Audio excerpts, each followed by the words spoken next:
In the modern world, we tend to believe that the mind is controlled by our thoughts. But neuroscience tells a different story. Deep beneath the decisions that seem rational, ancient memories are quietly guiding us. These memories do not live in words. They live in your nervous system, in the sudden acceleration of your heartbeat, in the tightness in your chest, in reactions you cannot fully explain. Sometimes we call it personality. Sometimes we call it fate. But science calls it something else. Survival patterns encoded in the brain. Welcome to Zenora, where neuroscience meets healing. In today's episode, we explore why your brain keeps pulling you into the same kinds of relationships, and how you can rewrite the source code of your own mind. Have you ever sat alone in a quiet room and felt the presence of someone else? Not a ghost, but the ghost of a memory, an echo of words, wounds, and past relationships still lingering in the space of your mind. We try to move forward. We change our phone numbers. We move to new places.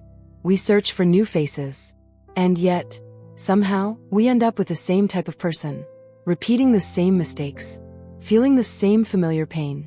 It's almost as if an invisible programming error has been embedded deep inside our brain, a faulty line of code that keeps forcing us to run the same emotional loop. And the real question, the mystery box we're about to open, is not only, what is this programming error? But more importantly, how do we find the source code of the mind and rewrite it ourselves? Imagine this with me. Let's call her in. And just had a wonderful date. He was thoughtful, funny, attentive. Everything felt perfect. That night, she lies in bed, smiling. And then, a message arrives. Just a simple question. Did you get home safely? But Anne's body does not read concern. It reads control. Her chest tightens. Her breathing becomes shallow. The room suddenly feels darker. The ghost of a past relationship, where concern always turned into jealousy and control, has returned, and is no longer and in the present moment. She has been pulled back into the past. And here is our first clue. The programming error does not live in logical thought. It lives in the body's reactions. It is a biological scar. To understand this programming error, we need to look at the brain's blueprint. Deep inside the brain lies an ancient alarm system called the amygdala. Think of it as a vigilant guard, constantly scanning the environment for danger. When a threat appears, it rings the alarm and activates the fight or flight response. Your muscles tighten to fight. Your heart races to prepare for escape. It's a perfect survival system if you're facing a tiger in the jungle. But relational trauma is not a tiger. It's sharp words, terrifying silence, the feeling of being abandoned. And these threats cannot simply be fought or escaped. So what does the brain do when it cannot fight and cannot run? It presses two other hidden buttons. Two responses that are rarely talked about. And this is our second clue. Back to Anne. Her logical mind says, he's just being caring. But the guard inside her brain is shouting, red alert, danger. This feels just like before.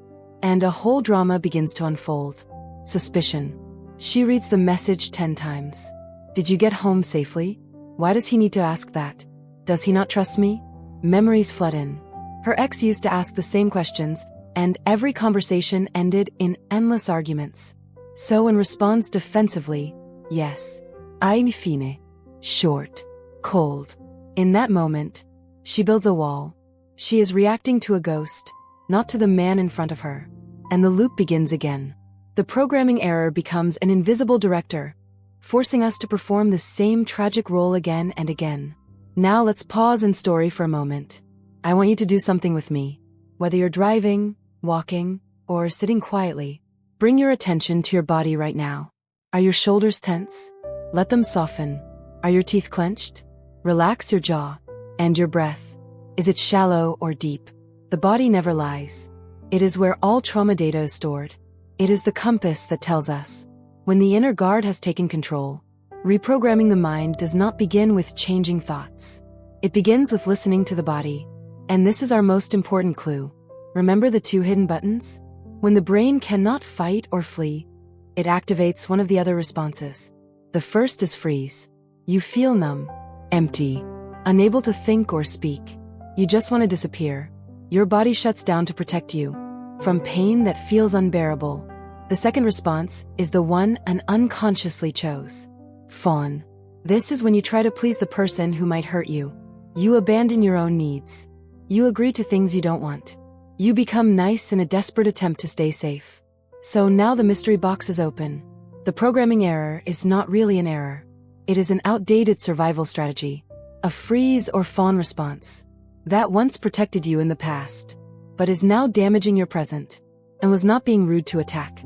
Her cold reply was a form of defensive pleasing. I'll push you away before you have the chance to hurt me. So how do we rewrite the code?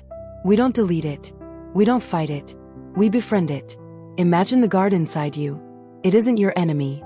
It is simply a younger part of you that got stuck in the past, trying to protect you the only way it knows how.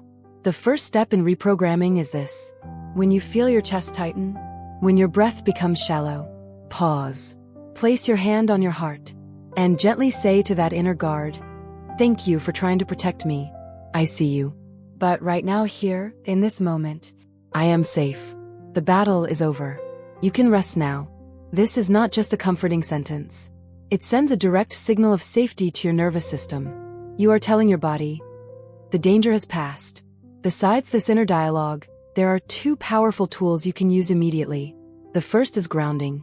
When panic rises, name 5 things you can see, 4 things you can touch, 3 things you can hear, 2 things you can smell, 1 thing you can taste. This pulls your mind out of the drama of the past and anchors it in the safety of the present. The second is box breathing. Inhale for 4 seconds. Hold for 4. Exhale for 4. Hold again for 4. Slow, controlled breathing is the language the nervous system understands best. It tells the body, everything is okay. That quiet room from the beginning of this podcast. The ghost of memory. Now you know what it is. It is not a curse. It is the echo of an incredible survival attempt. You are not broken. You are simply running on outdated software. And you, only you, are the programmer with access to the source code. This journey is not easy. Some days you will run the old code again. But now you have a compass. You have tools. Every moment you notice your reaction. Every time you speak gently to the inner guard. Every deep breath you take. You are writing a new line of code. Stronger. Safer. Freer. Thank you for opening this mystery box with me today. If this story resonated with you, share it with someone who might need to hear it. And if you feel brave enough, leave a comment and tell us about your inner guard. Because none of us walk this journey alone. Don't forget to subscribe so you won't miss our next episode, where we continue decoding the mysteries of the mind. I'm Zenora, and I wish you a peaceful day, right here, inside your own body. If neuroscience has taught us one thing, it is this.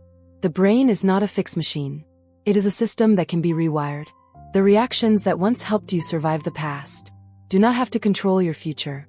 Every time you notice your body's response, every time you pause and breathe, every time you tell yourself, I am safe here, you are doing something neuroscience calls neuroplasticity.